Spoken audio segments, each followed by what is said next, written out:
Library automation के बारे में किसी को मालूम है क्या है लाइब्रेरी ऑटोमेशन?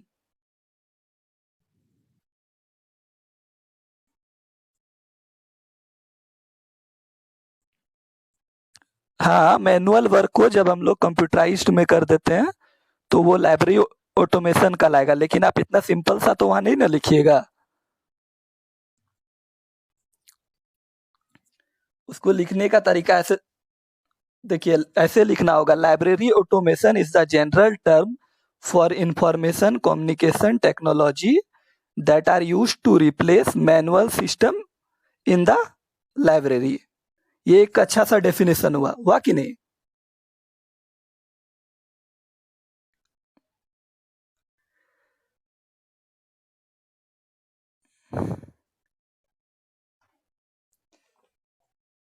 देखिए, हिंदी में इस बुक को आप लोग हिंदी में भी ये कर रहे हैं क्या, पढ़ रहे हैं?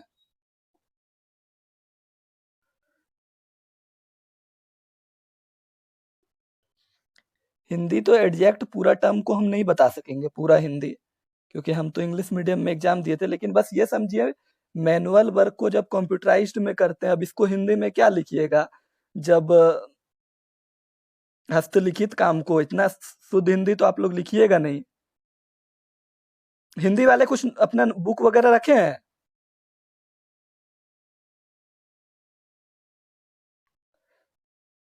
हम तो अभी इसमें जो बताएंगे आप लोगों को इंग्लिश में ही बता पाएंगे, लेकिन जहां होगा बस आपको हम समझाने के लिए बता देंगे जो नहीं समझ में आएगा, लेकिन पूरा हिंदी नहीं बता सकेंगे।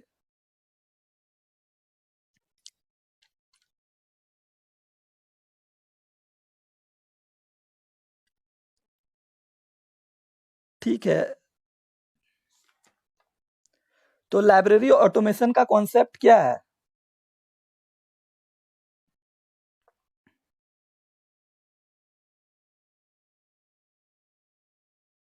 क्या? पूरा बोलिए।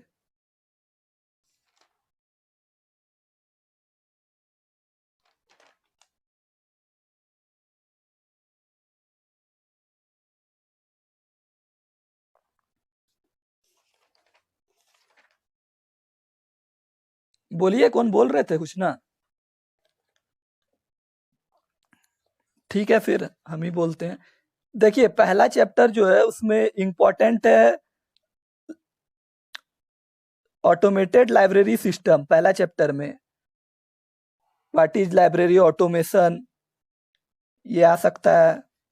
कुछ लोग बोल रहे थे कि क्वेश्चन भी बता देने, तो क्वेश्चन पहले बता दे रहे हैं, फिर उसको हम उसका आंसर भी बता देंगे। स्टेजेज ऑफ लाइब्रेरी ऑटोमेशन लिख रहे हैं आप लोग? Need and purpose of library automation,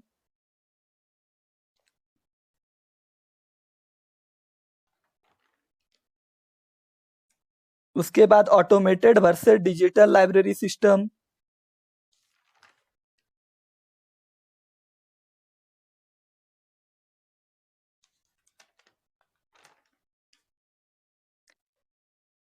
request for proposals, component of RFP, इसी में आ जाएगा पूरा, स्टेप डेवलपमेंट आरएफपी। लिखे आप लोग? ठीक है, तो लाइब्रेरी ऑटोमेशन क्या है ये तो बता दिए, समझ में आया ना लाइब्रेरी ऑटोमेशन क्या है? वो एकदम सिंपल वर्ड में है, कुछ ज्यादा नहीं है। उसके बाद नीड क्या है, नीड और पर्पस क्या है लाइब्रेरी ऑटोमेशन का?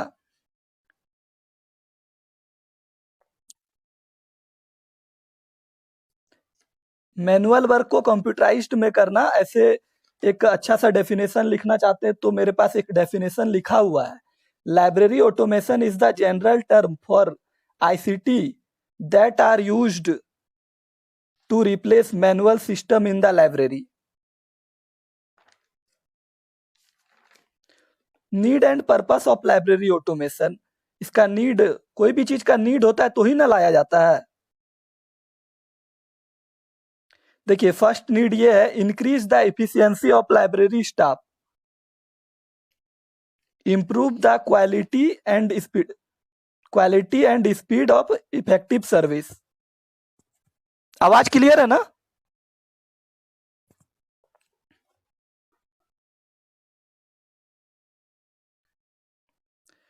तो पहला पर्पस था increase the efficiency of library staff, दूसरा है इम्प्रूव द क्वालिटी और speed of effectiveness of service, improve the management of their physical and financial resources.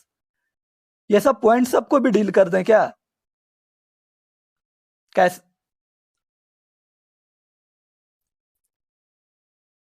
क्या, क्या बोले आप? अच्छा से बोले।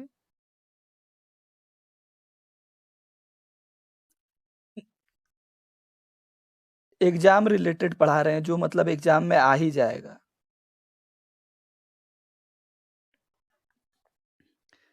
देखिए, increase the efficiency of library staff, अगर मैनुअल वर्क अगर कंप्यूटराइज्ड में होगा तो इंक्रीज करेगा एफिशिएंसी।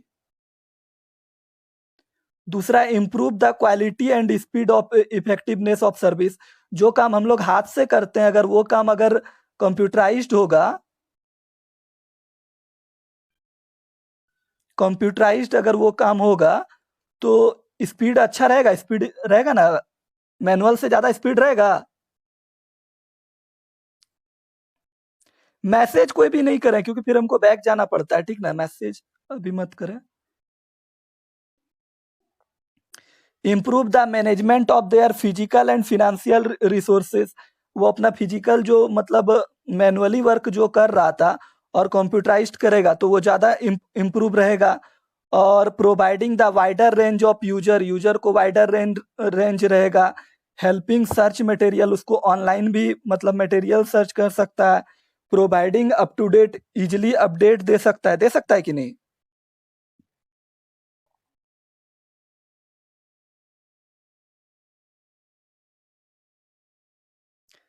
ठीक है, उसके बाद steps of library automation. Library automation के क्या क्या स्टेप हैं? कोई भी चीज करेंगे तो पहले फर्स्ट स्टेप से स्टार्ट करेंगे ना। तो देखिए, सबसे पहले क्या है, सॉफ्टवेयर सिलेक्शन। उसके बाद hardware selection, site preparation, general training. उसके बाद कस्टमाइजेशन अपनी नीड के अनुसार। उसके बाद प्रोसीड्योर को डिफाइन करना है, जैसे जो जो एंट्री करना है, bibliographical data entry, administrative data entry, financial data entry. उसके बाद कमीशनिंग, ये सब है आपका। उसके बाद ऑटोमेटेड लाइब्रेरी सिस्टम और डिजिटल लाइब्रेरी सिस्टम, ये इंपॉर्टेंट है, ठीक ना। ऑटोमेटेड लाइब्रेरी सिस्टम और डिजिटल लाइब्रेरी सिस्टम में डिफरेंस आप लोग कोई बता सकते हैं?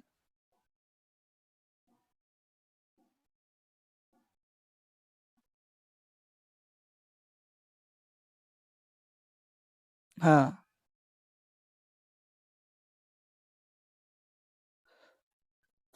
हाँ।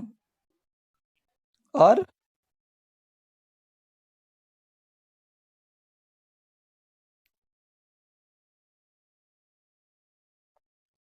ज्योग्राफिकल बाउंड्रीज नहीं होता है। और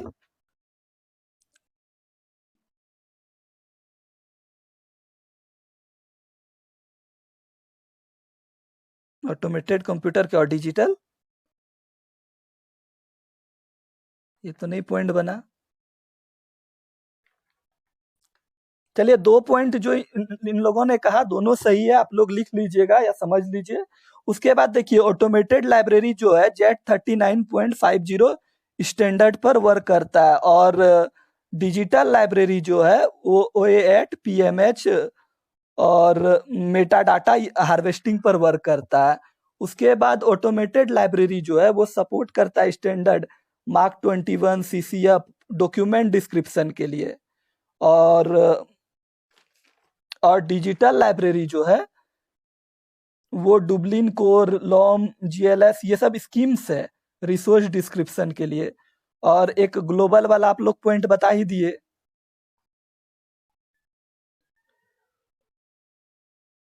यही सब 4-5 पॉइंट है, आप लोग लिख लीजिएगा, ठीक ना। उसके बाद 1 मिनट,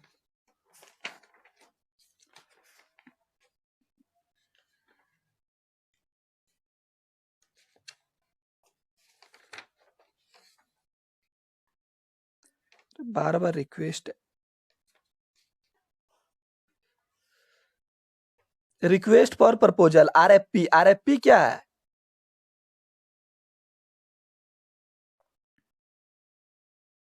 देखिए, ये एक तरह का सिंपल रिक्वेस्ट प्रपोजल है, जो इसलिए मतलब सप्लायर सप्लायर जो होता है लाइब्रेरी सिस्टम देने के लिए, थर्ड पार्टी सॉफ्टवेयर वेंडर, वो उसको मतलब ये करते हैं, जैसे कि कोई चीज खरीदना रहता है तो हम लोग एक प्रपोजल बनाते हैं ना। हाँ। क्या गाइड की तरह? क्या बोले? कौन बोले गाइड की तरह? नहीं नहीं, ये एक तरह का प्रपोजल तैयार किया जाता है, ठीक ना। लाइब्रेरी में अगर आपको थर्ड पार्टी से सॉफ्टवेयर लगाना है, वेंडर सिलेक्शन करना है, उसके लिए हम लोग आरएफपी का, रिक्वेस्ट फॉर प्रपोजल, वो प्रपोजल बनाएंगे, वो प्रपोजल देंगे आपको, आगे बताएंगे कंपोनेंट ऑफ आरएफपी में चलेंगे ना। देखिए, रिक्वेस्ट फॉर प्रपोजल जो है वो लाइब्रेरी सिस्टम पे थर्ड पार्टी सॉफ्टवेयर जो वेंडर है उससे ओपन सोर्स मतलब सॉफ्टवेयर कोई भी हमको लगवाना है तो उसके लिए एक प्रपोजल बनाते हैं, उसको रिक्वेस्ट फॉर प्रपोजल कहते हैं। मतलब जिसमें आरएफपी में क्या क्या रहेगा, जैसे कि उसका पर्पस है, स्कोप है, डिस्क्रिप्शन है, मतलब जो जो रिक्वायरमेंट है मेरा सिस्टम का, वो सब रहेगा। क्यों हम रिक्वेस्ट करेंगे? कोई रिक्वायरमेंट रहेगा तो ही ना रिक्वेस्ट करेंगे। कुछ अगर लाइब्रेरी में ऑटोमेशन के लिए अगर हम रिक्वेस्ट करेंगे कि तो उसके लिए कोई मतलब रिक्वायरमेंट रहेगा तब ना। समझ में आ रहा है कि नहीं?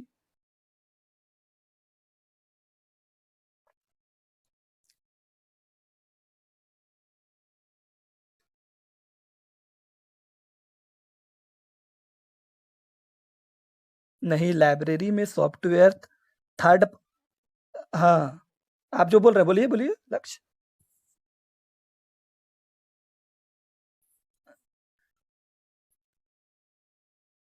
हाँ, एकदम सही है। देखिए, इसमें कंपोनेंट होता है, कंपोनेंट ऑफ आरएफपी। तो उसमें background information about the library, library के बारे में जो इंफॉर्मेशन है वो सब देते हैं। डिटेल्स स्टेटमेंट ऑफ नीड, जो मेरा क्या जरूरत है, कोई रिक्वायरमेंट होगा तब ना। उसके बाद vendor name, contract details, contact details, address number, फिर टाइम फ्रेम, इतना दिन के अंदर लग ही जाना चाहिए। उसके बाद इवेल्यूशन क्राइटेरिया, जैसे देखिए इसको एक सिंपल वे में समझिए। आप एक स्कूल में लाइब्रेरियन है, ठीक ना। आपके स्कूल में पहले मैनुअल वर्क हो रहा था, ठीक। उसको अब डिजिटल वर्क करना है तो आप एक सॉफ्टवेयर का डिमांड कीजिएगा, एक प्रपोजल बनाइएगा, बनाइएगा कि नहीं? जब उस प्रपोजल को बनाइएगा तो उसमें लिखिएगा ना, आपके पहले अपने लाइब्रेरी के बारे में लिखिएगा। उसके बाद स्टेटमेंट ऑफ नीड, क्या जरूरी पड़ गया आपको जो आप मैनुअल वर्क को इसमें ले जाना चाहते हैं कंप्यूटराइज्ड में। उसके बाद फिर वेंडर, जो जो वेंडर आपका मतलब जो जो वेंडर रहेंगे उसको सेलेक्ट कीजिएगा, उसके कॉन्टेक्ट नेम और एड्रेस दे के, फिर टाइम फ्रेम, इतने से इतने दिन के अंदर लग जाना चाहिए। होता है ना कोई टाइम क्राइटेरिया कि हाँ इतना दिन में लग जाना चाहिए। ऐसा नहीं कि कॉन्ट्रैक्ट ले लिए हैं बहुत दिन बाद लगा रहे हैं, ऐसा तो नहीं होता है। फिर इवेल्यूशन क्राइटेरिया, क्या वो एवेल्यूट करके देखेंगे हम जिस पर्पस के लिए लगाए क्या वो पर्पस को सेटिस्फाई कर रहा है। उसके बाद सिस्टम का जो रिक्वायरमेंट है वो देख लेंगे, उसके बाद कोटेशन कोटेशन देंगे। कोटेशन समझते हैं ना?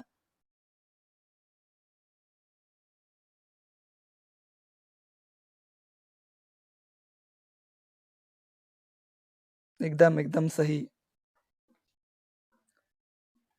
ठीक है, तो इस कंपोनेंट ऑफ आरएफपी समझ गए?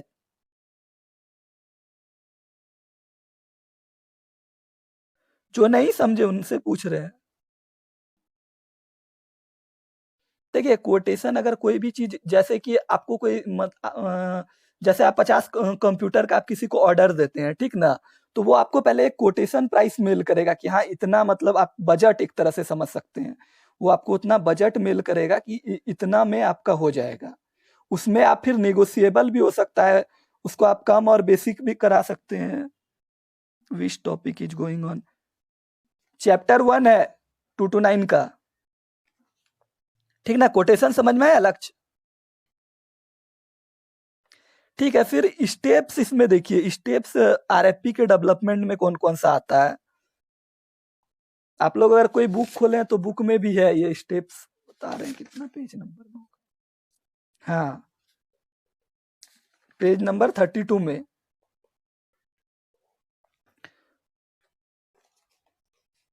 कंपोनेंट ऑफ आरएफपी भी बुक में था, उसको देख लीजिएगा। हम पूरा डिटेल से नहीं बताए, थोड़ा थोड़ा सिर्फ पॉइंट बता दिए हैं क्योंकि आप लोगों के पास अभी ज्यादा समय नहीं है। उसके बाद देखिए, जब हम लोग चलते हैं steps in development of RFP, need assessment. पहले क्या करेंगे, नीड क्या नीड है, नीड को वही करेंगे, नीड को एसेस करेंगे कि कौन सा नीड के लिए हम लोग उसको कर रहे हैं। उसके बाद स्टडिंग करेंगे इंटीग्रेटेड लाइब्रेरी सिस्टम के बारे में। उसके बाद थर्ड पार्टी और वेंडर जो भी है मतलब उसका लिस्ट बनाएंगे। उसके बाद अपने नीड को फिर से लिखेंगे। उसके बाद स्पेसिफाई क्राइटेरिया ऑफ इवेल्यूशन कि ये नीड है, ये क्राइटेरिया जब लग जाएगा उसके बाद हम इसको चेक करेंगे। उसके बाद डेवलपिंग ए टाइम फ्रेमवर्क, मतलब टाइम फ्रेमवर्क अपना टाइम को देखेंगे। उसके बाद आरएफपी को राइट करेंगे। समझ में आ रहा है कि बहुत ज्यादा स्पीड जा रहे हैं?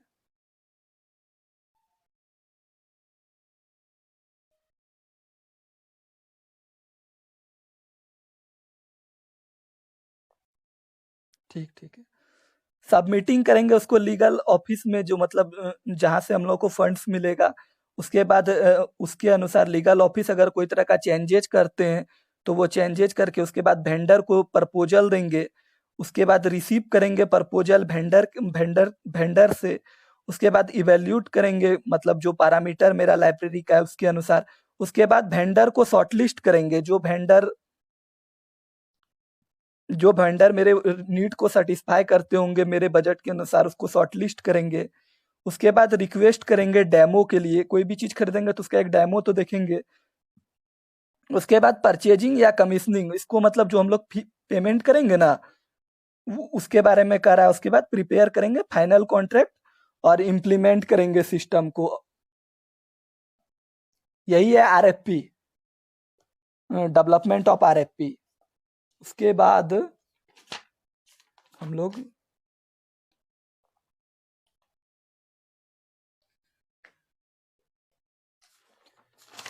उसके बाद ट्रेंड्स एंड फ्यूचर है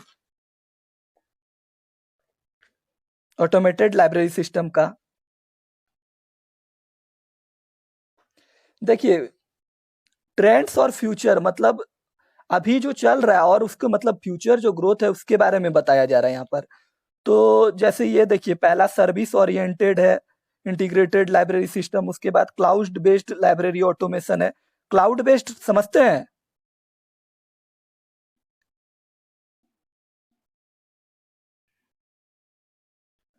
देखिए, क्लाउड कंप्यूटिंग जो होता है वो नेटवर्क बेस्ड फैसिलिटी होता है, जिसमें क्लाउड स्टोरेज होता है, use of hardware software resources library. इसका एडवांटेज जो है, ये जो इसका एडवांटेज है, देखिए इसका 3 एडवांटेज यहाँ पर बुक में आप लोगों का बताया गया है।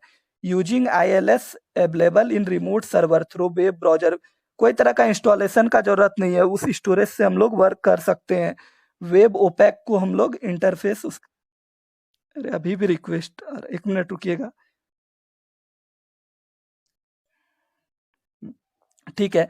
होस्टिंग द वेब ओपेक करेंगे, स्टाफ इंटरफेसेस कोई तरह का बर्डन के बिना ही हम लोग कर सकते हैं। लोकल मैनेजमेंट जैसे IP address, domain name set कर सकते हैं हम अपना, फाइल सिस्टम को अलग, स्टोरेज को, डाटाबेस को। ये सब क्लाउड एक तरह का समझिए, जैसे स्टोरेज होता है ना, कोई भी चीज डाटा स्टोरेज, गूगल ड्राइव। अरे गूगल ड्राइव आप लोग को यूज किए हैं? तो उसी तरह गूगल ड्राइव में जैसे डाटा सब रहता है ना सेव, उसी तरह क्लाउड जो रहता है उसमें भी एक स्टोरेज रहता है, उसी में सब डाटा सब अपना सेव करके रख सकते हैं। बिना कोई ब्राउजर के आप उसको मतलब बिना कोई इंस्टॉलेशन के आप उसको यूज कर सकते हैं। उसके बारे में फिर क्लाउड प्लेटफॉर्म सर्विसेज ये सब बताया है।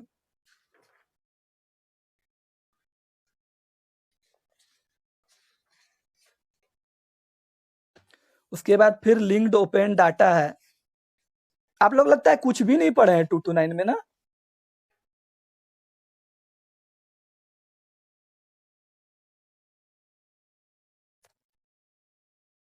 फर्स्ट यूनिट कौन सा यूनिट? फर्स्ट यूनिट सिर्फ पढ़े, ये फर्स्ट यूनिट का ही है। एलओडी से किन्हीं को पता है एलओडी क्या है?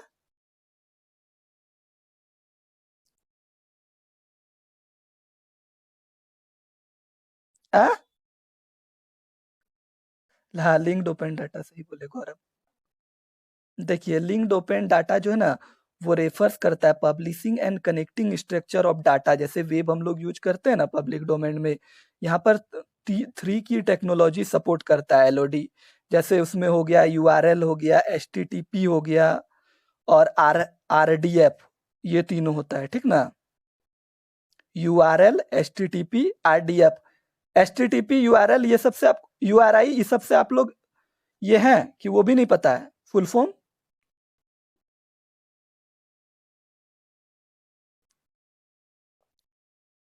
क्या होगा यूआरआई का? यूआरआई, हाँ। आरडीएफ का?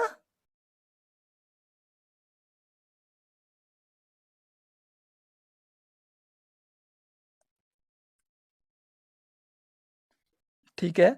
देखिए, इसका जो बेसिक पर्पस होता है ना, पब्लिश करता है और लिंक स्ट्रक्चर डाटा को वेब में, और क्रिएट करता है सिंगल ग्लोबली कनेक्टेड डाटा को, मतलब उसमें स्पेस वगैरह के लिए अम, इसको हम लोग लिंक्ड ओपन डाटा को आ? बोले तो published and link structure structure data. जैसे एचटीटीपी का लिंक हम लोग देखते हैं, एचटीटीपी का लिंक के जैसे क्लिक कीजिएगा, वो लिंक अगर आपका जो भी वेबसाइट वगैरह है खोल देता है, देखें। तो उसी तरह ये भी लिंक्ड ओपन डाटा, इसमें लेकिन तीनों आता है, यूआरआई भी आता है, एचटीटीपी भी आता है और आरडीएफ भी आता है।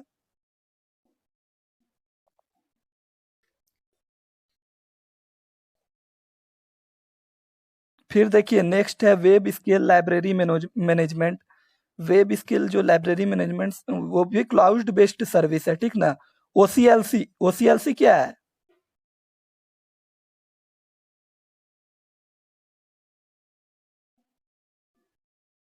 ठीक है। देखिए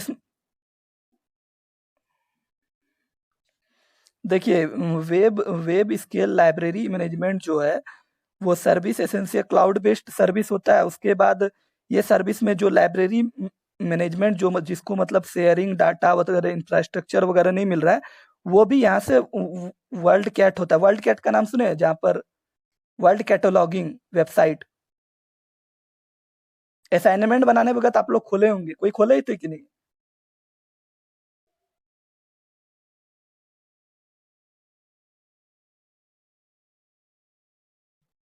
असाइनमेंट बनाने वक्त कोई नहीं खोले थे वर्ल्ड कैटल?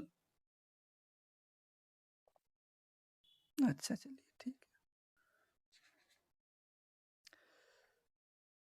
देखिए, उसके बाद नेक्स्ट है वेब 2.0। कुछ बोल रहे हैं क्या?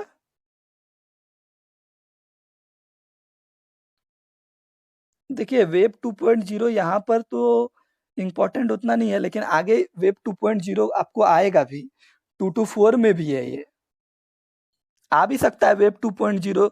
देखिए, ये जी जितना भी छोटा छोटा पॉइंट इसलिए थोड़ा थोड़ा डील कर दे रहे ना, क्योंकि ये आपको चार चार तो पॉइंट दे देगा, बोलेगा दो ठो आपको डिफाइन करना है। क्वेश्चन देखे ही होंगे आप लोग। तो देखिए, वेब 2.0 जो है ना, वो देखिए वेब 2.0 जो है उसका हम लोग कैरेक्टरिस्टिक बात करते हैं। ये एक प्लेटफॉर्म है जो क्या करता है, इनेबलिंग करता है यूटिलाइजिंग डिस्ट्रीब्यूटेड सर्विस। कोई भी चीज को डिस्ट्रीब्यूटेड करने में, और फिनोमिना करता है, phenomena describe transformation of the web from publication medium services. इसका जो है 3 गो कैरेक्टरिस्टिक्स है। पहला है platform enabling the utilization of distributed service, a phenomena describing the transformation of web from publication medium to perform distributed service, a technology that will contribute describe transfer web into platform service। ILS में इसको हम लोग use करते हैं, integrated library system में।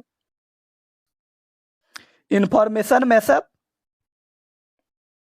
Boss, information mashup क्या है?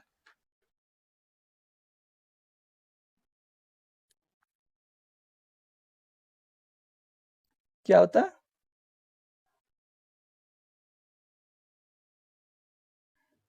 हाँ सही बोले, और कोई? देखिए ये एक तरह का हाइब्रिड सर्विस होता है जो बहुत सारे डाटा, टेक्नोलॉजी और सर्विस को मिक्स करके ऑनलाइन उसको पब्लिश करता है। आप उसको ऑनलाइन यूज कर सकते हैं। जैसे एक ही जगह से आपको सब डाटा का ये मिल जाएगा, एक्सेस। जैसे विकिपीडिया देखे हैं, सुने हैं, यूज किए हैं कोई क्या?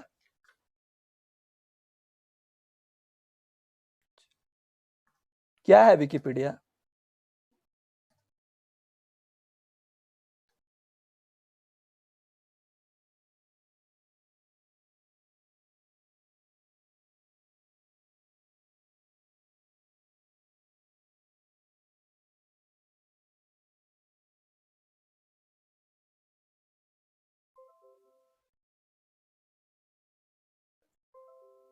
ठीक है। उसके बाद नेक्स्ट टॉपिक,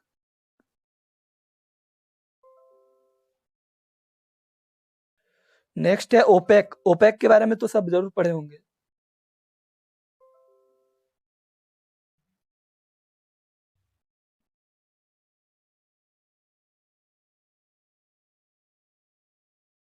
कार्ड होता है, कैटलॉग होता है। हम्म, क्या करते हैं जिसके जरिए? किसकी डिटेल? देखिए इसका जो मेनली यूज किया जाता है ना, मतलब जैसे कि एनालॉग कार्ड जो पहले मतलब यूज किया जाता था, उसको ऑनलाइन में रिप्लेस करने के लिए ओपेक का हम लोग यूज करते हैं। जैसे लाइब्रेरी में पहले कार्ड सब यूज किया जाता था ना, अभी ऑनलाइन पब्लिक एक्सेस कैटलॉग हो गया तो कार्ड यूज करने का जरूरत है। ये इंटीग्रेटेड ये इंटीग्रेटेड लाइब्रेरी सिस्टम का एक एग्जांपल है।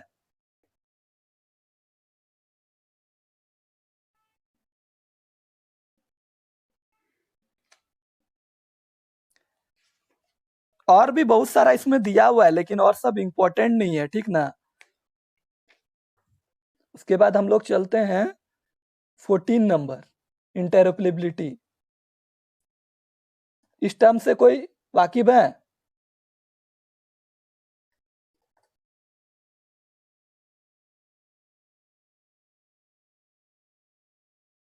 इंटेरोपरेबिलिटी से कोई वाकिफ है?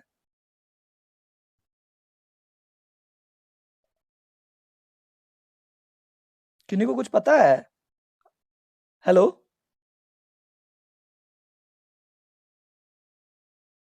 हम इंटेरोपरेबिलिटी पूछे, हम कैपेबिलिटीज को उसमें ऐड नहीं किए। सिर्फ इंटरऑपरेबिलिटी क्या है?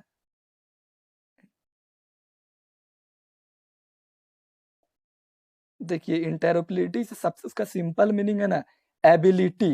देखिए इंटेरोपरेबिलिटी जो है रेफर्स करता है बेसिक एबिलिटी ऑफ, बहुत सारे कंप्यूटराइज्ड प्रोडक्ट होता है ना सिस्टम, उसको रीड करने के लिए, उसको कनेक्ट करने के लिए, उसको एक्सचेंज करने के लिए, एक सिस्टम से दूसरे सिस्टम में इंफॉर्मेशन इम्प्लीमेंटेशन करने के लिए, एक्सेस करने के लिए, बिना कोई रिस्ट्रिक्शन का।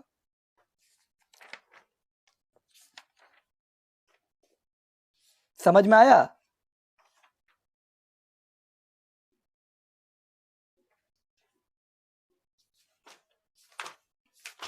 इस यूनिट में और कोई इंपॉर्टेंट तो नहीं है।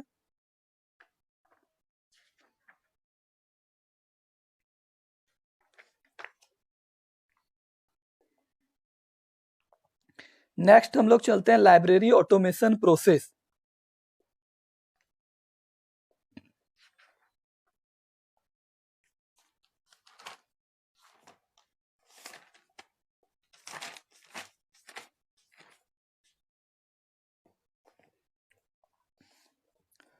लाइब्रेरी ऑटोमेशन क्या है? अभी बताए थे थोड़ा देर पहले।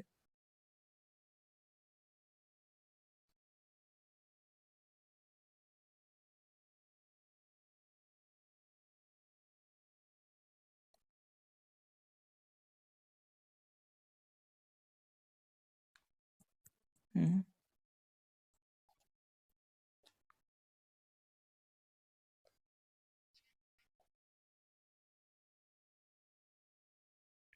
ठीक है, बहुत अच्छा।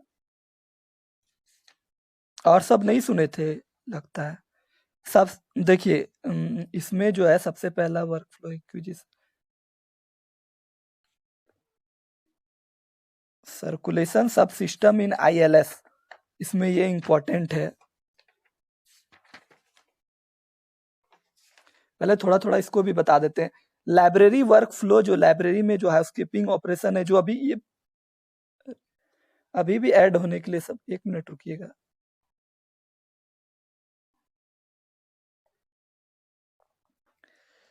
देखिए, लाइब्रेरी का जो मैनुअल वर्क है ना, उसको जब हम लोग कंप्यूटराइज्ड करते हैं वो लाइब्रेरी ऑटोमेशन। अब मैनुअल वर्क में जो जो चीज आता है वही लाइब्रेरी वर्क फ्लो कराएगा,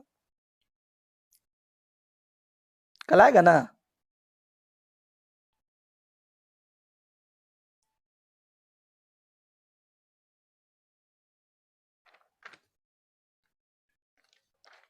जैसे कि देखिए, सब system and work flow, accusation, accusation का नाम सुने हैं?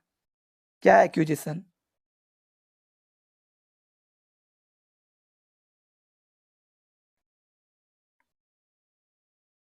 कोई भी चीज एक्वायर करना, तो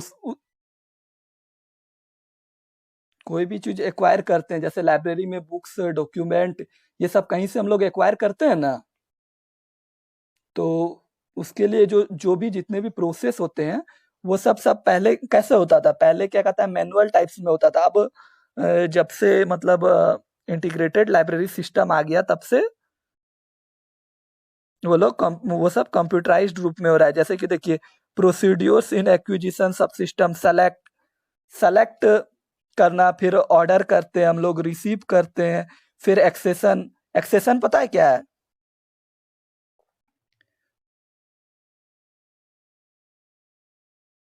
क्या?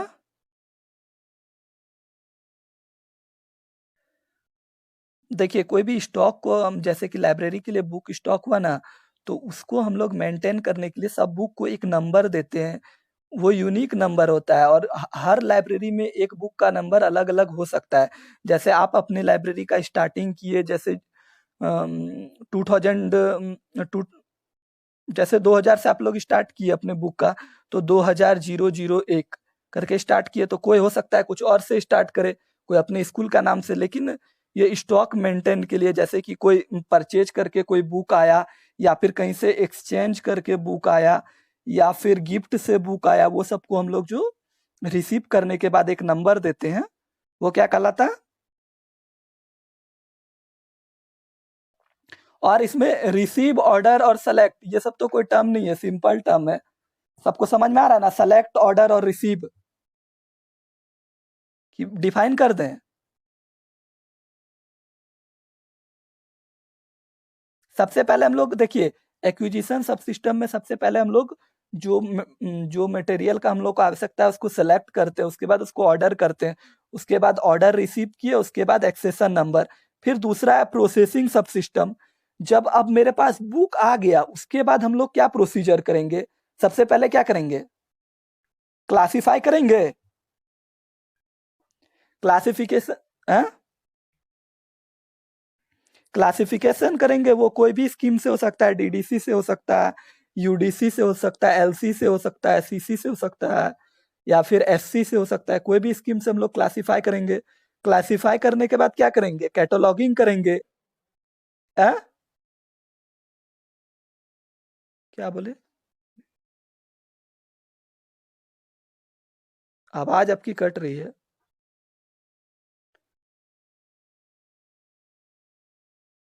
हाँ, उसके बाद कैटलॉगिंग करेंगे, हाँ। जब हम लोग का क्लासिफाई हो जाएगा, उसके बाद कैटलॉगिंग करेंगे। कैटलॉगिंग में हम लोग क्या करते हैं?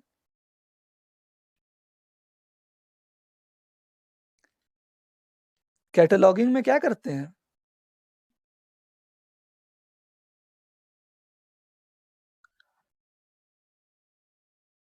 रजिस्टर में लिखते हैं।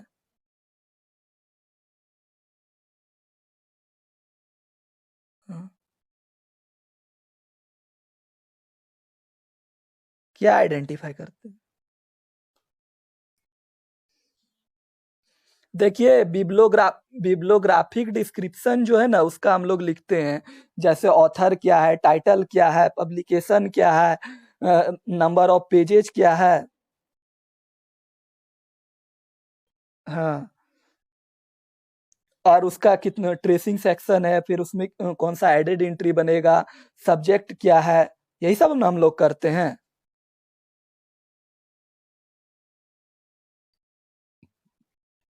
नेक्स्ट है लेबलिंग। देखिए ये सब टर्म को ज्यादा नहीं डिफाइन कर रहे हैं, ठीक ना। जैसे कैटलॉगिंग, ये लोग आप लोग खुद कर लीजिएगा क्योंकि 2 to 3 पढ़े होंगे। हम्म, बोलिए। यूनिट 2। हाँ बोलिए गौरव।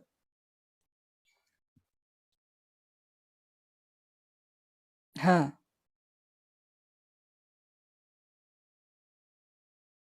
हम्म। उसको हम लोग क्लासिफिकेशन नंबर बोलते हैं। देखिए एक्सेशन नंबर अगर आप कोई भी लाइब्रेरी का होता है ना, हर लाइब्रेरी का अलग अलग होगा, लेकिन अगर एक स्कीम को यूज करके अगर क्लासिफिकेशन करेगा, जैसे देखिए साइंस, साइंस 500 सबके लिए आएगा, ऐसा नहीं है कि मेरे लिए सिर्फ आएगा एक लाइब्रेरी के लिए। लेकिन एक्सेशन नंबर सब में अलग अलग हो सकता है। जैसे कि आप 5 बुक खरीदे, ठीक ना, पहले को दिए 001, उसके बाद दिए 002, हो सकता है कोई 1001 से भी स्टार्ट किया होगा, करेगा ना।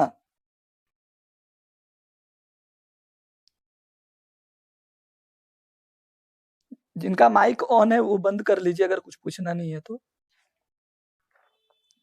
फिर हम लोग बुक पे लेबलिंग करते हैं। लेवल आप लोग देखे हैं? जब क्या क्या रहता है लेबल में?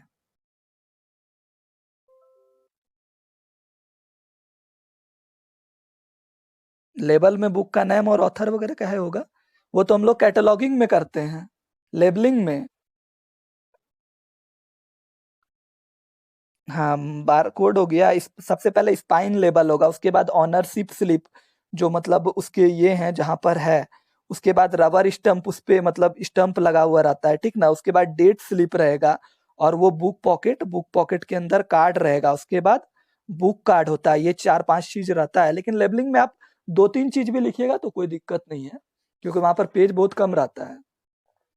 उसके बाद सर्कुलेशन सब सिस्टम। सर्कुलेशन क्या होता है?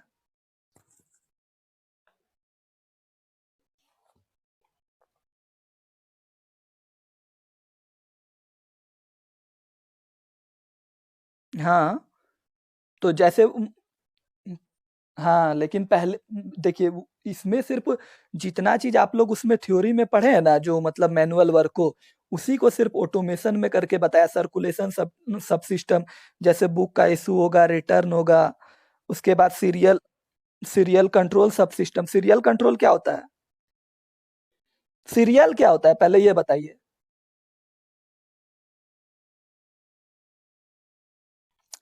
सीरियल क्या होता है? सीरियल क्या होता है?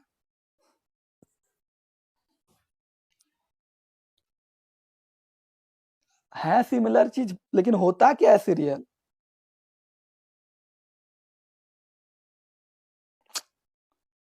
अरे हम सीरियल इसमें पूछ रहे हैं, लाइब्रेरी में सीरियल क्या होता है?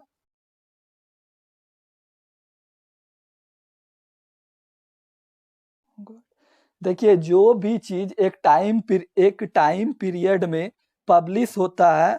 क्या बोल रहे हैं आप?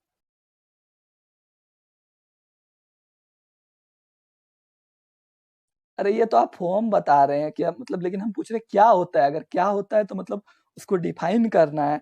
देखिए जैसे कि कोई भी मतलब एक टाइम पीरियड में एक इंटरवल के अनुसार जो भी चीज पब्लिश होता है उसको हम लोग सीरियल में रखते हैं, जर्नल में रखते हैं, ये सब सब पीरियोडिकल्स में रखते हैं। जैसे इंडिया टुडे। हाँ?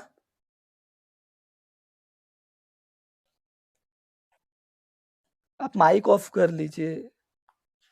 देखिए, सीरियल कंट्रोल सब सिस्टम में सबसे पहले हम लोग सीरियल को सेलेक्ट करते हैं, उसके बाद उसका सब्सक्रिप्शन सब्सक्रिप्शन में वो होता है, जैसे हम लोग को कुछ सब्सक्रिप्शन फी देना होता है ना,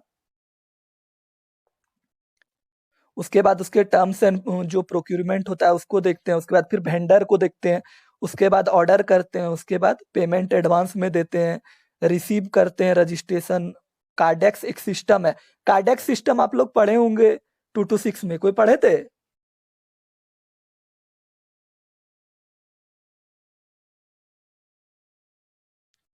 नहीं पढ़े थे 226 में? खैर ठीक है।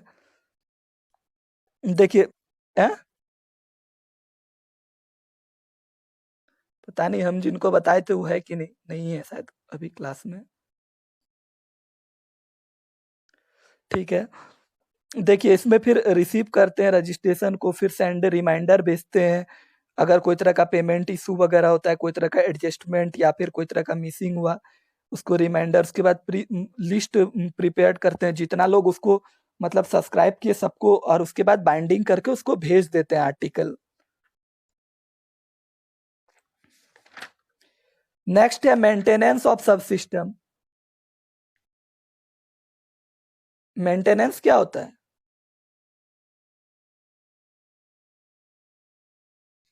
सीरियल कंट्रोल समझ में नहीं आया? प्रोसीड्योर या फिर सीरियल नहीं समझ में आया? हाँ, देखिए पहले सीरियल, देखिए सीरियल कंट्रोल जो है, वो जब हम लोग जैसे आप कोई मैगजीन वगैरह को सब्सक्राइब करते हैं,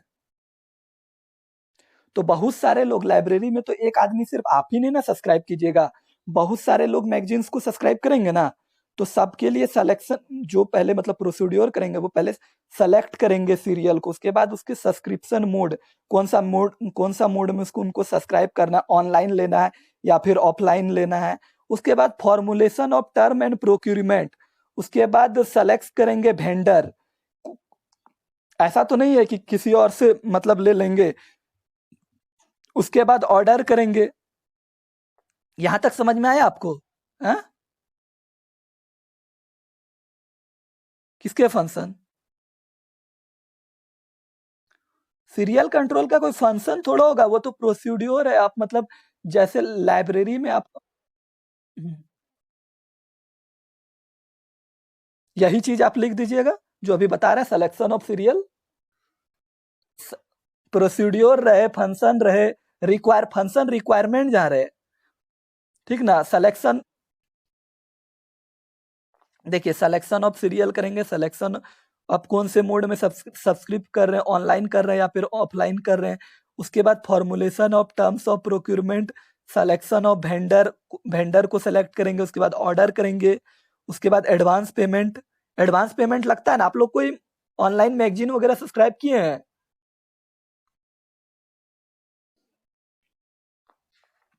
फिर रिसीव करेंगे रजिस्ट्रेशन डिटेल्स, उसके बाद रिमाइंडर करेंगे इन केस ऑफ, अगर मान के चलिए वो कोई तरह का प्रॉब्लम हो जा रहा है उनके रिसिपिएंट में, तो उनको बताना होगा ना कि आप में ये प्रॉब्लम है, तो उसको रिमाइंडर भेजेंगे।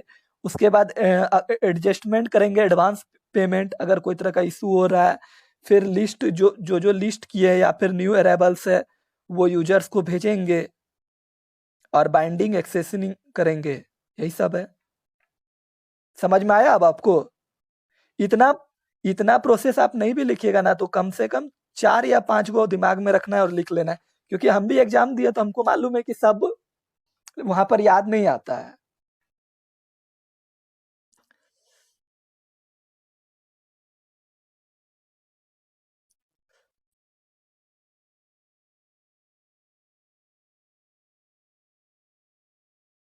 इसके बारे में भी हम बता देंगे क्लास के अंत में, बता देंगे, ठीक ना?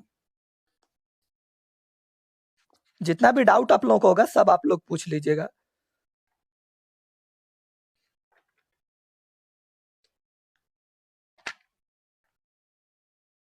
क्या?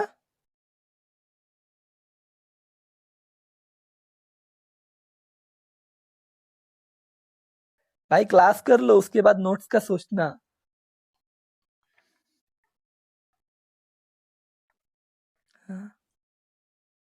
उसके बाद कोहा, कोहा के बारे में आप लोग कोई जानते हैं कुछ? ओपन सॉफ्टवेयर क्या होता है? ओपन सोर्स सॉफ्टवेयर क्या होता है? क्या फ्री होता है? और उसके लाइसेंसिंग के लिए कोई फी नहीं लगता है। उसको इजीली उस इजीली शेयर कर सक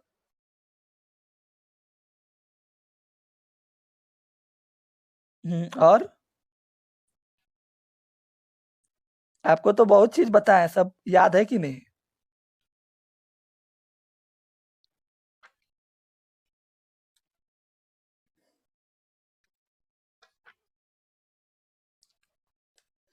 यूजर अपने नीड के अनुसार।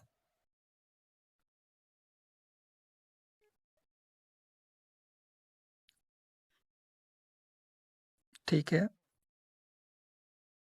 हाँ हाँ, बहुत अच्छा। नेक्स्ट हम लोग चलते हैं functional requirement for accusation in ILS.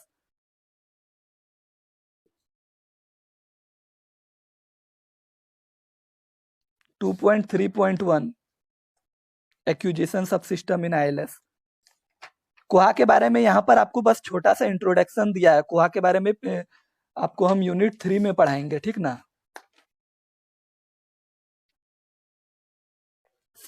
बोले ना, अभी क्लास क्लास बस होने दीजिए 4 बजे तक, उसके बाद आपको सब बता देंगे।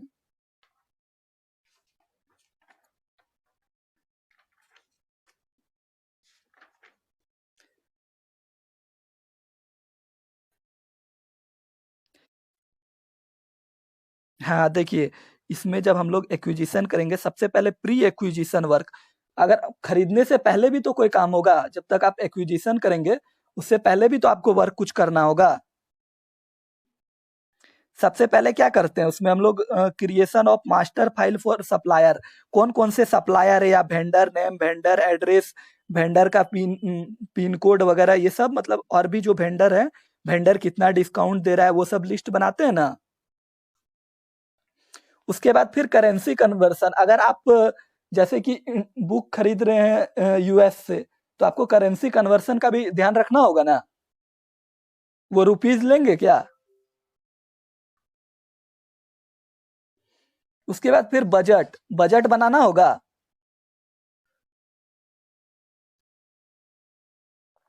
उसके बाद बजट में देखिए, बजट बनाने के लिए भी बहुत सारे प्रोसेस दिया हुआ है। सबसे पहले पर क्रिएशन ऑफ बजट हेड दिया हुआ है। उसके बाद बजट एलोकेशन, किसमें कितना खर्च होगा उसको एलोकेट करना है।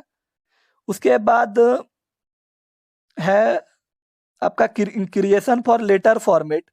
आप जब मतलब कुछ एक्वायर कीजिएगा तो उसके लिए एक लेटर तैयार कीजिएगा। आरएफपी बताए ना आप लोगों को, वो एक तरह का क्या है?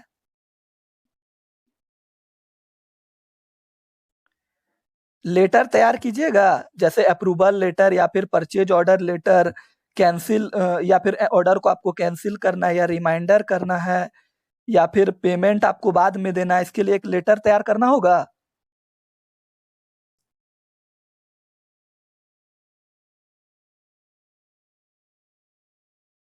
सब क्रिएशन ऑफ मेंबर डाटाबेस, उसके बाद मेंबर का डाटाबेस, उसके बाद एक्यूजिशन वर्क आप लोग कीजिएगा।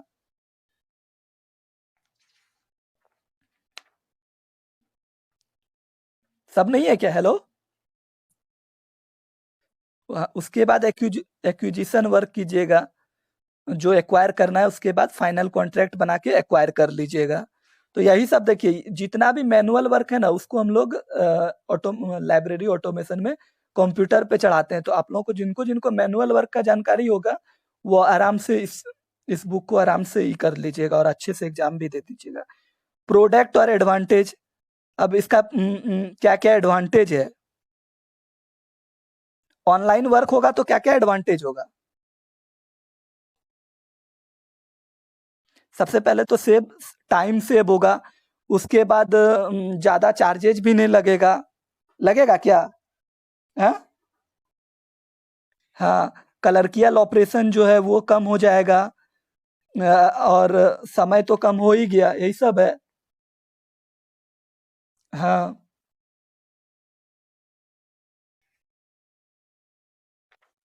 कॉस्ट इफेक्टिव होगा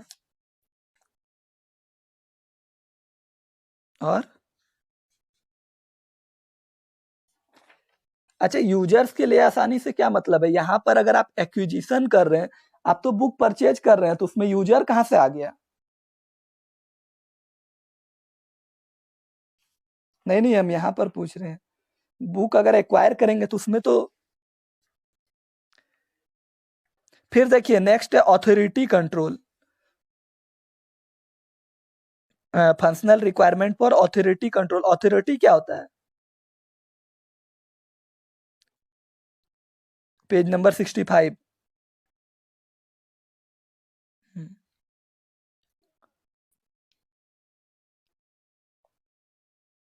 ऑथोरिटी कंट्रोल क्या है,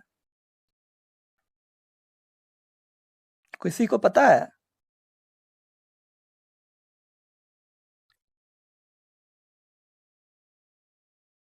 हाँ, ऑथराइज्ड कौन कौन है? और जैसे ऑथोरिटी डाटा होता है, बिब्लियोग्राफिकल डाटा होता है। जैसे आप लोग देखे होंगे लाइब्रेरी में बहुत ऐसा चीज होता है जो लाइब्रेरियन ही एक्सेस कर सकते हैं, यूजर एक्सेस नहीं कर सकता। देखे हैं क्या कोई?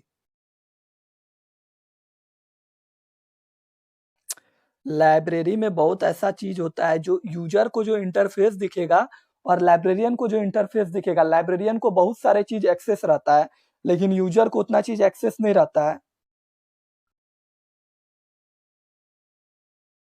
देखिए आईएलएस, देखिए ये जो अथॉरिटी डाटा में ये सब होना चाहिए, जैसे सपोर्ट करना चाहिए मार्क फॉर्मेट को, टॉपिक नेम। मार्क फॉर्मेट में क्या क्या होता है?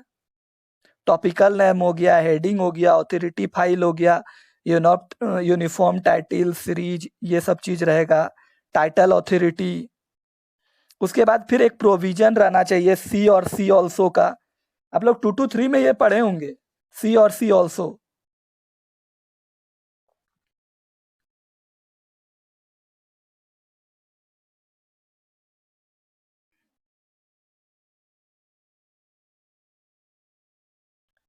देखिए सी मतलब आप कोई भी चीज को अ, वो चीज आपके पास अवेलेबल अवेलेबल है, सॉरी अवेलेबल नहीं है, आप दूसरे बुक में देख सकते हैं, एक तरह का रिफरेंस एंट्री ये हो गया। सी ऑल्सो में आप, हाँ हाँ,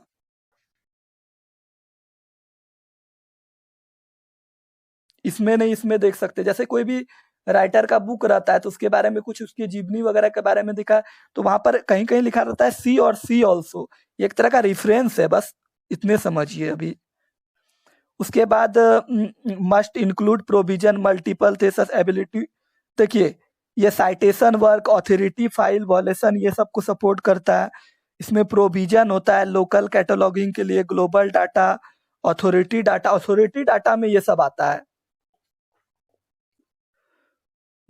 एडिंग ऑथोरिटी पर्सनल नेम, अगर कोई, जैसे कि देखिए कॉर्पोरेट नेम हो गया, जैसे कि ऑथोरिटी से आप एक तरह से ये ले सकते हैं, जैसे कोई कंपनी में आप काम कर रहे हैं तो आपका जो मतलब जिनसे आपको ऑर्डर लेना होगा वो भी तो एक तरह का ऑथोरिटी होंगे ना, होंगे। तो उसी तरह लाइब्रेरी में जब आप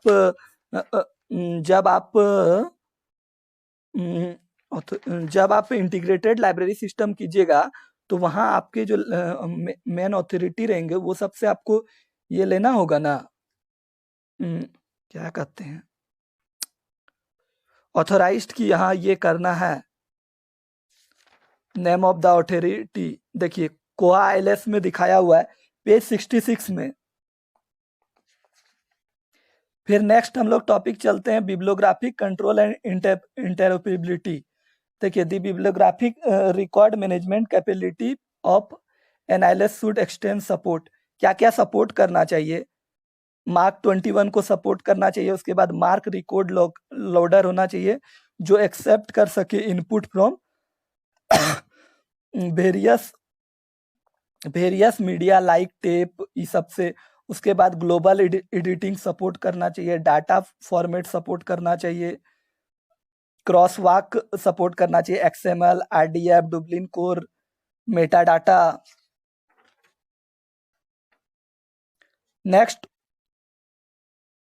इंटेरोपरेबिलिटी एबिलिटी हो गया, कम्युनिकेशन जैसे कि बताए ना, एक्सचेंज हम लोग करते हैं उसके लिए। आप नहीं थे इससे पहले क्लास में क्या, अभी जो कराए? अच्छा, उसके बाद फिर उसमें मार्क रिकॉर्ड ऐड करते हैं, जैसे आप लोग बनाए होंगे 2 to 7 का असाइनमेंट, जैसे उसमें वर्क करते हैं ऐसे यहाँ पर मार्क रिकॉर्ड ऐड किया जाता है। बनाए थे?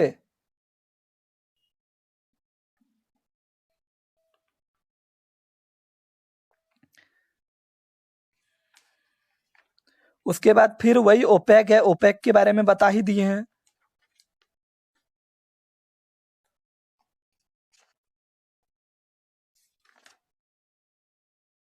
Online public access catalogue, online आप इसको एक्सेस कर सकते हैं। ओपेक मस्ट फुल्ली इंटीग्रेटेड होना चाहिए। वो क्या कहता है, प्रोवाइड करना चाहिए ऑथर डिटेल्स, टाइटल, सीरीज, ये सब रहना चाहिए उसमें। और वो सर्चिंग मतलब डिफरेंट डिफरेंट फॉर्मेट को सपोर्ट करना चाहिए। और उसमें ऑनलाइन पब्लिक एक्सेस कैटलॉग जैसे कि आप लोग देखिए, ऑनलाइन जो कोई भी एक्सेस कर सकते हैं ना कैटलॉग, जैसे कोई बुक का इंफॉर्मेशन सर्च करना है तो वो ऑनलाइन आप उस डाटा को सर्च कर सकते हैं। वो पूरा डाटा मैनेजमेंट में बना हुआ रहता है ओपेक में।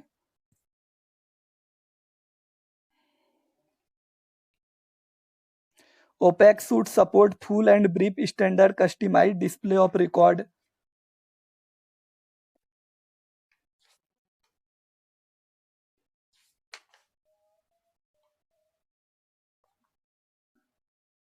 देखिए उसके बाद ओपेक हो गया, रिपोर्ट एंड, हाँ बोलिए। हाँ देखिए, उसमें ना सर्च करने के लिए होता है। जब आप सर्च कीजिएगा ना कोई भी चीज, तो वहां पर सर्च कीजिएगा। एक का मतलब हुआ greater than, less than, equal to, बहुत तरह का वहां पर ये होता है। इसको आप 2 to 3 में नहीं पढ़े हैं, इंडेक्सिंग सिस्टम?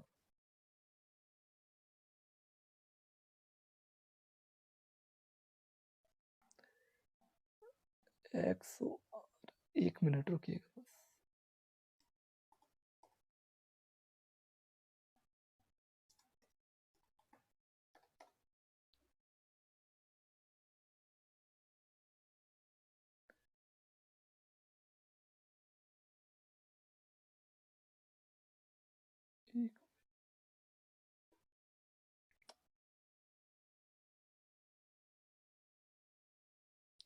देखिए XOR logical operation, text to boolean operator return. जैसे देखिए, दो गो है, दोनों ट्रू है, तो XOR या तो ट्रू होगा या फॉल्स होगा, ठीक ना? दो दो इंडेक्स बना हुआ रहता है ना। देखिए जब दो कंडीशन को हम लोग को चेक करना होता है ना, जैसे A और B, तो A XOR B और नीचे फॉल्स लिखेंगे, मतलब वो ट्रू है।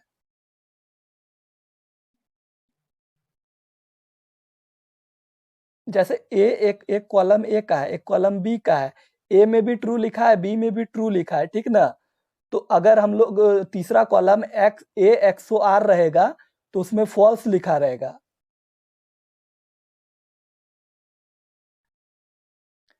ये होगा नहीं तो ये होगा, इसका मतलब ना।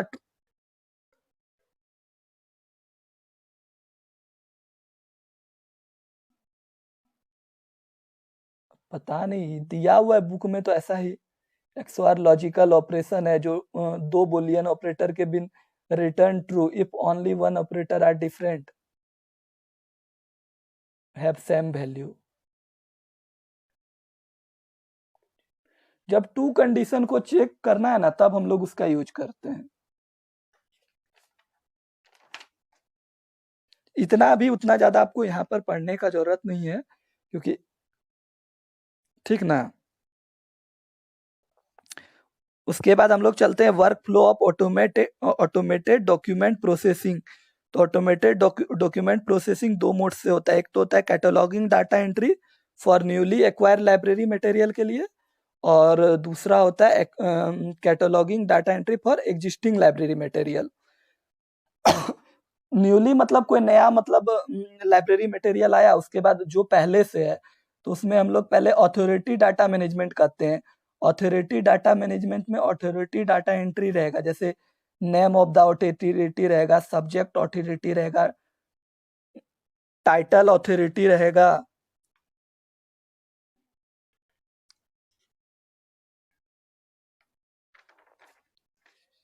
ये सब इतना आएगा भी नहीं।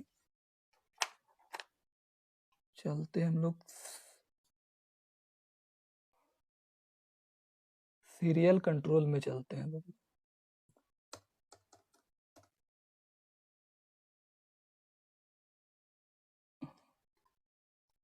हाँ, क्योंकि सब बताएंगे तो अभी उतना समय नहीं है।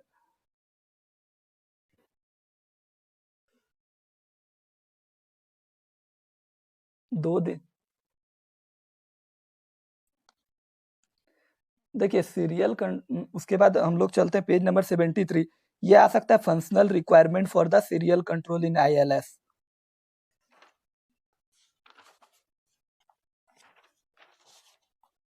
हाँ,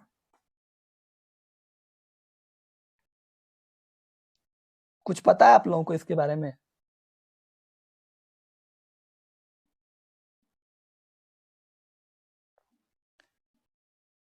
सीरियल कंट्रोल तो अभी बताए, वो भी समझ में आया कि नहीं?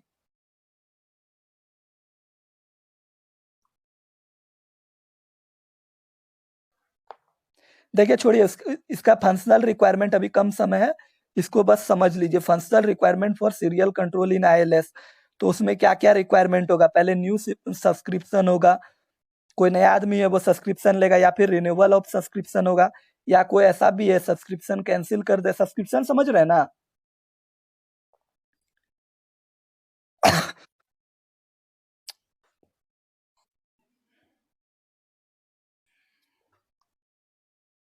नहीं समझ रहे हैं तो चैनल वगैरह सब्सक्राइब करते हैं कभी, फी पे करके? किनको नहीं समझ में आ रहा सब्सक्रिप्शन? हाँ, तो देखिए या तो न्यू सब्सक्रिप्शन होगा या renewal of subscription. Time period खत्म हो गया होगा तो फिर से पेमेंट देकर उसको सब्सक्राइब करना है। उसके बाद नेक्स्ट होगा कैंसिलेशन ऑफ सब्सक्रिप्शन। उसके बाद बजट कंट्रोल, एक बजट बनेगा, यूनिट वाइड बजट बनेगा। उसके बाद इनवॉइस प्रोसेसिंग होगा, इनवॉइस इनवॉइस बनेगा, जैसे कि कितना इशू हुआ, कितना एनुअल में और सब्सक्राइब हुआ। उसके बाद रिकॉर्ड करेंगे रिसिप्ट ऑफ जर्नल इशू, जैसे कोई तरह का सीरियल है, उसको कितना सीरियल हो रहा है, उसको उसको क्या कह सकते हैं, एक तरह से फार्मूला जनरेटेड इशू, मतलब कितने इशू समझते हैं ना, मतलब किसी को जो दे रहे हैं हम लोग। उसके बाद फिर मैनेजिंग करेंगे, सेंडिंग क्लेम करेंगे, अगर कोई मिस हो गया, जैसे हम किसी को दिए वो नहीं मिला तो वो मिस हो गया। फिर support for domain specific bibliography data, जैसे मार्क 21 हो गया, नीड करेंगे। स्पेशल एडिशन हो गया। इतना आपको नहीं पढ़ना है, चार इसमें ना 7-8 पॉइंट भी याद रख लीजिएगा, जैसे बाइंडिंग कंट्रोल हो गया, एक्सेशन बाउंड हो गया, रिपोर्ट जनरेशन हो गया, सर्चिंग इन ओपेक हो गया, printing of holding of periodicals हो गया।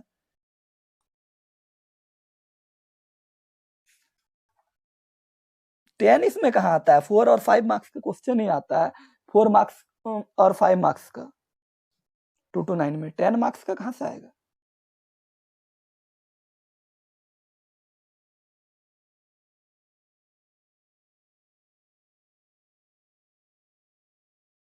हाँ, तो 4 बजे ही बताएंगे, 4 बजे से बता देंगे वो।